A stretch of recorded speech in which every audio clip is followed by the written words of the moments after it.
Hey y'all, and welcome back to Bubba's Midwest Kitchen. This is Kyle. Today I'm just going to be making some quick, easy homemade potato chips for y'all.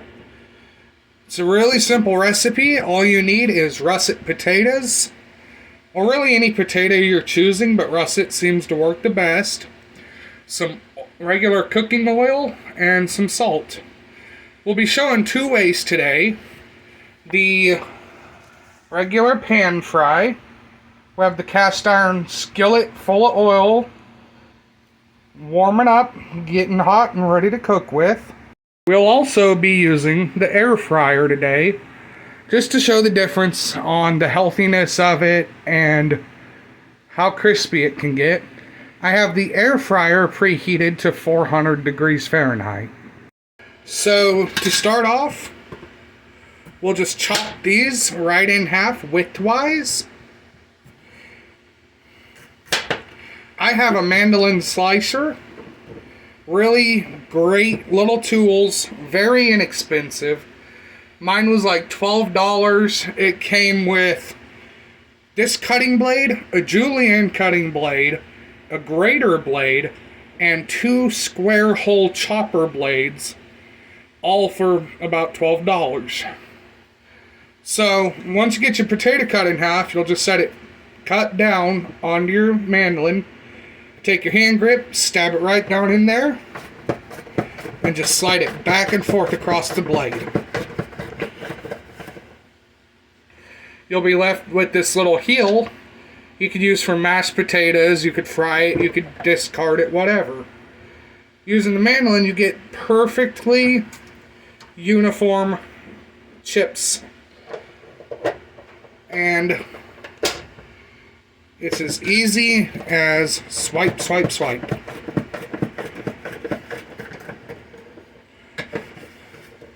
But now that those are ready, we'll go ahead and get them cooking in this oil. So slide on over here. I am using a different phone today. Please let me know what you think of the quality. I like this camera a lot better. It seems to capture better. But the oil is not quite hot, so we'll get right back to it when it's ready.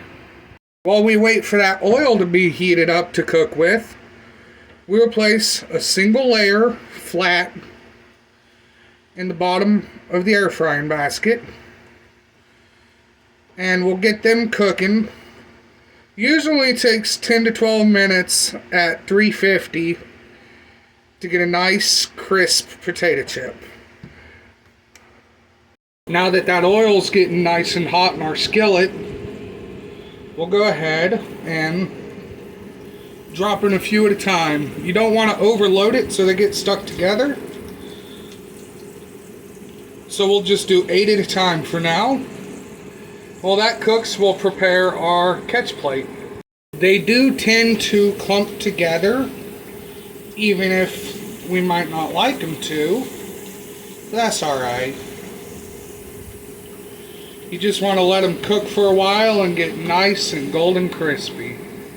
Now that those are starting to brown nicely on top, we'll come in with our slotted spoon and flip them over.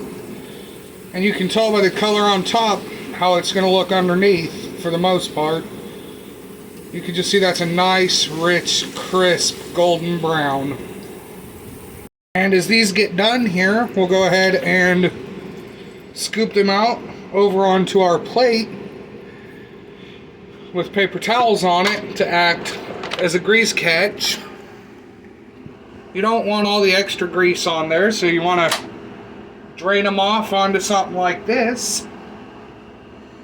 Not very healthy, but delicious and easy.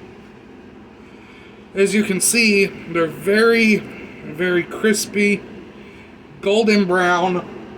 While they're still hot, you can season them. Use salt, garlic salt, black cracked pepper, whatever you please. But you know me, I gotta use that Tony Zachary's because it don't taste no better than that.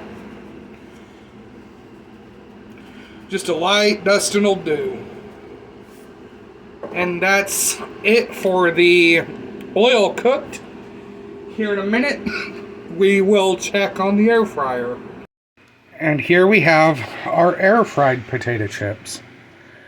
It took 15 minutes at 350 degrees. But as you can see, they're thicker, more aired in the middle, and they seem to be just as crunchy.